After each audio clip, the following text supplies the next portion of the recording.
Joining me now with more Guy Benson, who's a Fox News contributor and political editor at townhall.com, and Barry Bennett, who's an informal advisor to the Trump campaign and former campaign manager for Ben Carson. Great to see you both. Let me start with you on that, Barry. Trump went after Carson hard, and who could forget the moment with the belt buckle when he was like, is this some magic belt buckle that prevented the here it is. Somebody hits me where the belt's going in because the belt moves this way. It moves this way. It moves that way. He hit the belt buckle. Anybody have a knife? You want to try it on me? So there were some down moments for the two of them, but all seems to be healed tonight. Yeah, I mean, if you go back to that point in time, I remember very well. That's when we were beating Donald Trump in 4 national polls in a row. Those were our best days. How do you get past that? How does Dr. Carson get past that? Ben didn't take it seriously then, and I'm sure it didn't take much for him to get past it. I mean, it was the heat of battle, heat of politics.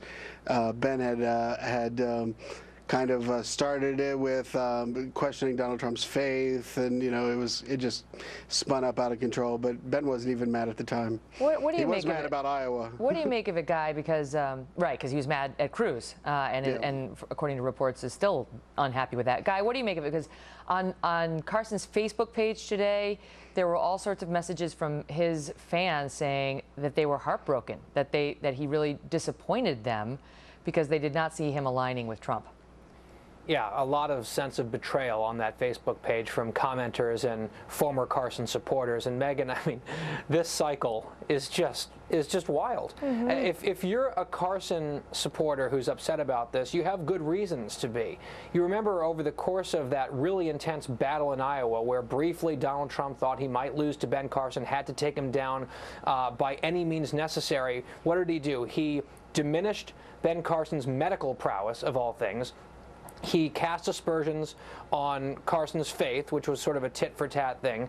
And as you just played in that clip, on several occasions, he described Ben Carson as incurably pathological, much like a child molester, words that he used multiple times. And now Carson turns around and endorses the guy. Like, what would Trump had to have said to not get the blessing or give his blessing to Donald Trump? It's an extraordinary day in an extraordinary month in an extraordinary cycle. So Barry, is there a chance here that Dr. Carson, who is much beloved by many Republicans, is setting himself up for a Chris Christie situation? You saw the backlash against him, and people have been mocking him endlessly since he turned around and endorsed Trump. Not necessarily because he likes Trump, but because they didn't think it was real, and they think he's just looking out for himself. He wants a place in the administration. Well, I think Ben is endorsing Donald Trump because of who he is, not what he said, right? I mean, he's an outsider, which is just like Ben. He wants to bulldoze Washington, just like Ben. They have a lot more in common than, some scraps back in November in Iowa. Mm-hmm. So, his supporters, in the end, want the same thing that Donald Trump does. Maybe they don't like the mannerisms that Donald Trump uses or the words that he uses, but they want the exact same thing. And I think Ben is a great bridge to them to bring them aboard the Trump campaign. Go ahead, Guy. Except I would just say what Trump says is who he is. That's the problem. And we'll leave it at that. We got to go. Great to see you both. Thanks, Megan.